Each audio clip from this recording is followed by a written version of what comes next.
This amazing looking fish, it is the Placidora costatus.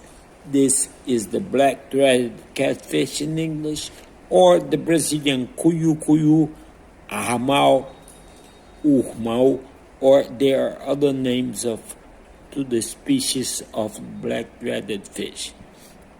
They live in the Amazon and also in Pantanal and many rivers of Sao Paulo.